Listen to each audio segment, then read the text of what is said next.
Hi, everybody, and welcome to another weekly COVID-19 update with the mayor. This week, we will be learning a little bit more about the experiences of our frontline staff and our firefighters with firefighter Brian Wienholtz. Thank you so much for joining us today. Thanks for having me. Could you share a little bit more about what you are seeing in the community now with the pandemic? Well, seeing a lot of positive and negative things in the community. I mean, obviously, there's going to be a lot of unrest and uncertainty with things.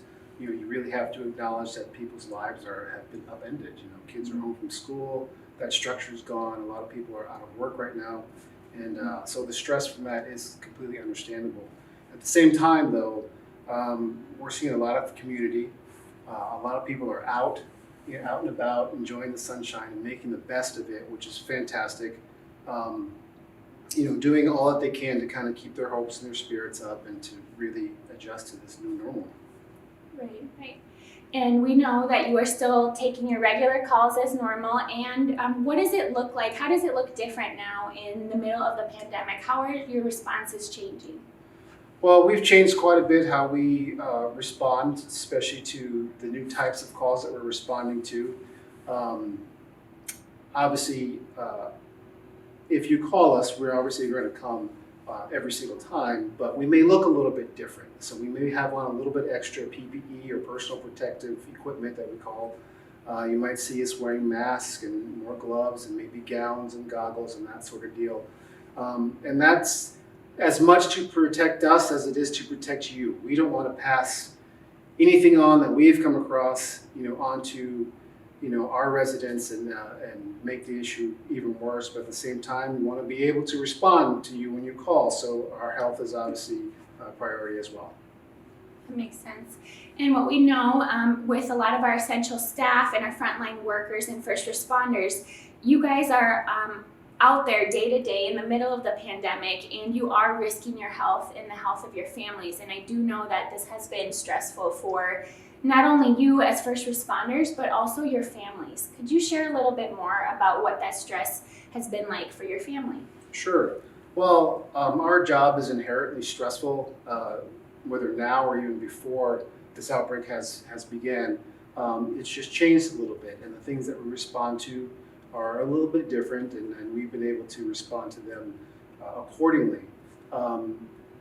So yes, there is the stress there of getting exposed to these things and bringing it home to your families and that sort of stuff. So many of us have the same protocols at home that we do at work, but it's also good to understand too, like we said before, that the stress is kind of universal right now. Everyone is being affected by what's going on today. We have our jobs, even though we're responding to things that are scary. We're able to work. A lot of people aren't able to work right now. A lot of people aren't able to find daycare for their kids, or their kids are in school, or they're concerned about their family members, their loved ones, their elderly, not being able to see them.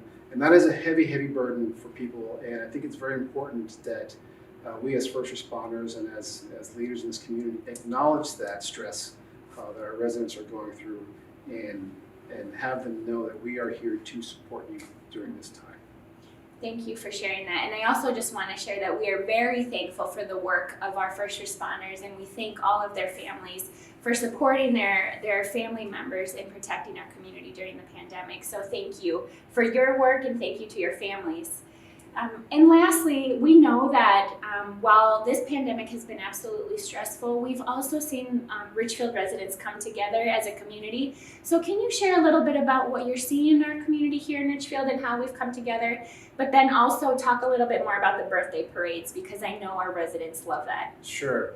Like I said before, we're seeing a lot more people just out and about, and reading a lot in the community pages of people just kind of just saying nice things to each other, supporting each other through this time. The birthday parades are a huge hit. I happened to be in Cub in line. I happened to have a job shirt on just yesterday morning, and a resident from behind asked me if I was in the parade yesterday. I had worked on shift yesterday. I said yes, and she was ecstatic about the parade. She's like, thought it was the greatest thing. She said it brought her to tears. It was amazing, and she absolutely loved it. Her neighbors loved it. So, we know this is a tough time for our residents. We're happy that we can, bring just shine a little light of hope on everyone, and bring a little bit of happiness. Whether you're a 7-year-old and it's your birthday party, or you're elderly and you just like seeing fire trucks drive through your neighborhood. So that brings a lot of joy to us, knowing that it brings joy to our residents. It helps us do our job better because it builds us up.